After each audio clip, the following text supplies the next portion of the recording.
Welcome back after break. اور اب کچھ بات کریں گے کیونکہ برطانوی جریدے دی اکانومسٹ کے ایک رسالے کی حالیہ رپورٹ جو کہ ہم نے کل بھی ڈسکس کی تھی اس نے پاکستان کی سیاست میں کافی ہلچل مچا کے رکھی ہوئی ہے. چاہے وہ اپوزیشن ہو چاہے وہ حکومت ہو, دونوں طرف سے بیان بازی بھی ہو رہی ہے اور بہت سے ایلیگیشنز بھی لگائے جا رہے ہیں بشرا بی بی پر. اب پی ٹی آئی کی کیا اسٹریٹجی ہوگی؟ کیا وہ اس سارے معاملے پر عدالت جائے گی یا پھر نہیں جائے گی؟ کیونکہ خواجہ آصف صاحب کے بھی کچھ بیان ہیں, وہ کہہ رہے ہیں کہ پی ٹی آئی نے عدالت نہیں جانا, اور اسی معاملے پر ہم بات کریں گے. بالکل ایسی بھی بات کرنے کے لیے شوکت بسرا صاحب ہمارے ساتھ موجود ہے, پاکستان تحریک انصاف کے senior. Shaukat Sahab thank you so much for joining us. کل مریم ریاض بھٹو بھی ہمارے ساتھ موجود تھی. ہم نے ان سے بھی یہی سوال کیا تھا کہ اگر یہ تمام تر ایلیگیشنز ان کو آپ فالس سمجھتے ہیں تو آپ اس کے خلاف عدالت جائیے, وہاں پہ قانونی چارہ جوئی کیجیے, اور میں تو سمجھتا ہوں کہ ہر جانے کا مطالبہ بھی کرنا چاہیے آپ کو دی اکانومسٹ سے. تو کیا سمجھتے ہیں, آپ کی کیا اسٹریٹجی ہے, آپ کب تک عدالت جائیں گے؟ آپ نے ایک بات تو اپنے دیکھنے والوں کو اور سننے والوں کو کلیئر کر دی کہ یہ جو پروپیگنڈا کیا جا رہا تھا کہ اکانومسٹ اخبار میں کوئی آرٹیکل چھپا ہے, وہ نہیں اس میں چھپا. وہ کوئی رسالہ ہے, وہاں پر کوئی عام سا رسالہ ہے جو اکانومسٹ اس کو اون ضرور کرتا ہے. اور بالکل ہم اس کے اوپر عدالتی کارروائی کریں گے اور نوٹس دیں گے اس رسالے کو اور اس کی جو تمام آرگنائزرز ہیں ان کو. اور یہ ایک جھوٹی لغ بے بنیاد سٹوری ہے, اور 5-6 سال سے یہی پروپیگنڈا ہے جو بشرا بی بی کے خلاف ہو رہا ہے. اصل میں تو ڈیفیم کرنے کا مقصد ہے, بی بی بشرا پہ اٹیک, عمران خان صاحب پہ اٹیک ہے. اور یہ وہی بات ہے کہ پرانی شراب نئی بوتل میں ڈال کر دوبارہ یہ سودا بیچا جا رہا ہے. تو پہلے بھی انہوں نے یہ بہت گھٹیا حرکتیں کی ہیں, بہت گندی گندی کیمپین کی ہے. جب آپ کا مخالف ماں بہن اور بیٹی پر حملہ آور ہو جائے تو وہ ہار چکا ہوتا ہے. بلکہ میں تو یہ بھی کہتا ہوں کہ اس میں غیرت کی بھی رتی بر کوئی غیرت بھی اس میں نہیں ہوتی ہے, کوئی اس طرح کوئی چھوٹی حرکتیں کرتے ہیں. تو یہ الزامات تو 5 سال سے لگا رہے ہیں. آپ نے دیکھا کہ بشرا بی بی کے خلاف عدت میں نکاح جیسا گھٹیا مقدمہ درج کیا گیا. مقصد ایک ہے, کسی طریقے سے عمران خان صاحب ڈیل پہ آ جائیں, عمران خان صاحب جھک جائیں. تو بشرا بی بی تو ان کی طاقت ثابت ہوئی ہیں اور وہ چٹان کی طرح عمران خان کے ساتھ کھڑی ہوئی ہیں. تو انشاءاللہ ان کو اس دفعہ بھی اپنی منہ کی کھانی پڑے گی. جھوٹی سٹوری تھی, اور جو سٹوری دینے والی ہے بشرا تسکین, وہ تو آپ کے سامنے آ چکی. وہ کہتی ہے کہ جی میرے پاس تو وہی مٹیریل ہے جو اخبارات پاکستان میں چھپا, جو سوشل میڈیا پہ پڑا ہے, جو پریس کانفرنسز ہوئی ہیں. تو یہ بتائیے کیا یہ شواہد لیکن سر وہ یہ بھی کہہ چکی ہے کہ یہ 60% ہے ابھی ہم نے جو لایا ہے سامنے ود ویریفیکیشنز, اور اس کے بعد 90% ابھی رہتا ہے. مجھے یہ بتائیے گا کہ خواجہ آصف صاحب بھی کہہ رہے ہیں کہ جو کچھ بھی شائع ہوا ہے برطانوی جریدے میں وہ سب درست ہے, اور ساتھ ہی ساتھ وہ یہ بھی کہہ رہے ہیں کہ پی ٹی آئی تو عدالت بالکل نہیں جائے گی کیونکہ آپ لوگ اسی چکر میں کہ عمران خان صاحب جیل میں رہیں اور آپ لوگوں کی دکان چلتی رہے. تو وہی نا جو کہتا ہوتا ہے کوئی شرم ہوتی ہے, کوئی حیا ہوتی ہے. ان میں پھر کہہ رہا ہوں کہ جن کی اپنی مائیں بہنیں بیٹیاں ہوتی ہیں وہ کسی کی ماں بہن اور بیٹی کے خلاف اس طرح لغو باتیں نہیں کرتے ہوتے ہیں. یہ بے شرم اور بے حیا لوگ ہیں, سارے الیکشن ہارے ہوئے ہیں, لوگ ان سے نفرت کرتے ہیں. اب یہ اس طرح کی گھٹیا الزامات لگا کے کیا ثابت کرنا چاہتے ہیں؟ چلیں یہ سٹوری آپ نے چھپوا لی, کیونکہ وہ جو بشرا تسکین ہے جو کہ مسلم لیگ نون کی پیڈ ہے, اور مسلم لیگ کے کنیکشن بھی سارے سامنے آ گئے, کس طرح پرویز رشید نے ان کو نوکری دی, اور کس طرح اس کا جو آپ ٹویٹر اکاؤنٹ ہینڈل پہ چلے جائیں جہاں وہ ڈیلیٹ کر گئی ہے, جہاں باقاعدہ وہ کیمپین کر رہی تھی مسلم لیگ نون کی, ان کے حق میں ووٹ مانگنے کی, اور پی ٹی اے کے خلاف سارے ٹویٹ کرتی تھی, عمران خان صاحب کے خلاف ٹویٹ کرتی تھی. اس کی تو یہ سٹوری ہے. اس لیے یہ جو ہمارے لیے کوئی نئی بات نہیں ہے, یہ مسلم لیگ نون اور شریف خاندان کا پرانا وتیرہ ہے.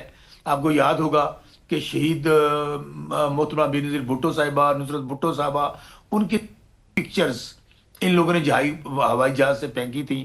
اور یہ پھر وہی ٹولہ ہے شریف خاندان اور ان کے چیلوں اور چمچوں کا, جن کا ویڈیوز اور آڈیوز کے ذریعے لوگوں کو بلیک میل کرنا, ان کی ویڈیوز بنانا, پھر بڑا فخر سے کہنا, مریم بی بی کہتی ہے میرے پاس بڑے امپورٹنٹ لوگوں کی ویڈیوز موجود ہیں. تو میرے بھائی یہ وہی دھندا ہے. لیکن نہ ہم گھبرانے والے ہیں, نہ بشرا بی بی گھبرانے والی ہے.